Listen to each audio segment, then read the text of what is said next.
नमस्कार, मैं हूं आपके साथ मयंक। देखिए, वेतन आयोग को लेकर प्रधानमंत्री नरेंद्र मोदी का एक बयान सोशल मीडिया पर तेजी से वायरल हो रहा है।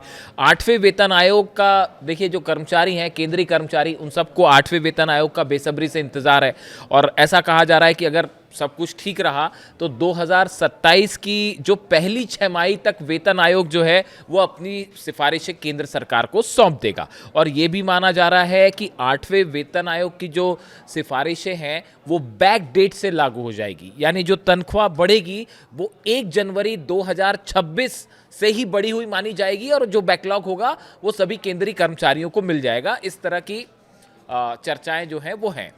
लेकिन इसी बीच वेस्ट बंगाल में प्रधानमंत्री मोदी ने वेतन आयोग को लेकर एक बयान दिया। हालांकि वो 7वें वेतन आयोग को लेकर उनका ये बयान था जो सोशल मीडिया में तेजी से वायरल हो रहा है। उन्होंने ये कहा, अपने भाषण के दौरान उन्होंने ये बात कहा कि जैसे ही पश्चिम बंगाल में बीजेपी की सरकार बनती है उसके बाद 7वें वेतन आयोग को पश्चिम बंगाल में फौरन लागू कर दिया जाएगा और वहाँ पे जितने भी सरकारी कर्मचारी हैं उनको 7वें वेतन आयोग का लाभ मिलने लगेगा। देखिए, अभी गौर करने वाली बात यह है कि पश्चिम बंगाल में 7वां वेतन आयोग इस समय लागू नहीं है। वहाँ जो कर्मचारी हैं उनको 6ठे वेतन आयोग के हिसाब से ही सैलरी मिलती है। और प्रधानमंत्री मोदी ने यह वादा किया है कि अगर बीजेपी की सरकार बनती है वेस्ट बंगाल में तो वहां पे सभी कर्मचारियों को 7वें वेतन आयोग के मुताबिक जो है वो उनके हिसाब से उसके फायदे मिलेंगे और सैलरी मिलेगी। और चाहे उसमें जितने सरकारी कर्मचारी हों, शिक्षक हों या जो भी उसमें पात्रता रखते हैं, उन सबको 7वें वेतन आयोग के हिसाब से सैलरी मिलने लगी। अब ये बयान सोशल मीडिया पे तेजी से वायरल है। हम आपको दिखाते हैं प्रधानमंत्री मोदी ने क्या कहा था।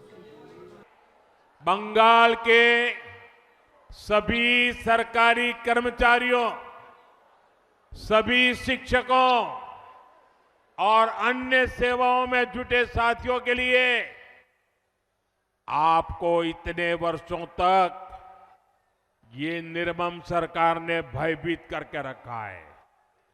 मोदी आपके साथ खड़ा है, बीजेपी आपके साथ खड़ी है। आप कमल छाप पर बटन दबाइए। बीजेपी सरकार बनते ही यहां 7th पे कमीशन लागू करवाएंगे, ये हमारी गारंटी है।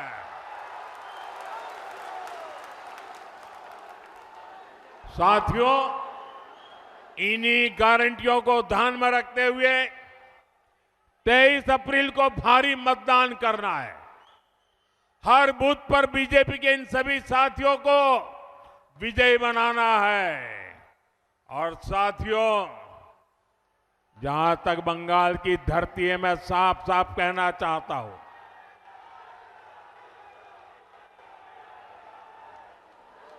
हमारा सिद्धांत है, हमारा मंत्र है, सबका साथ सबका विकास।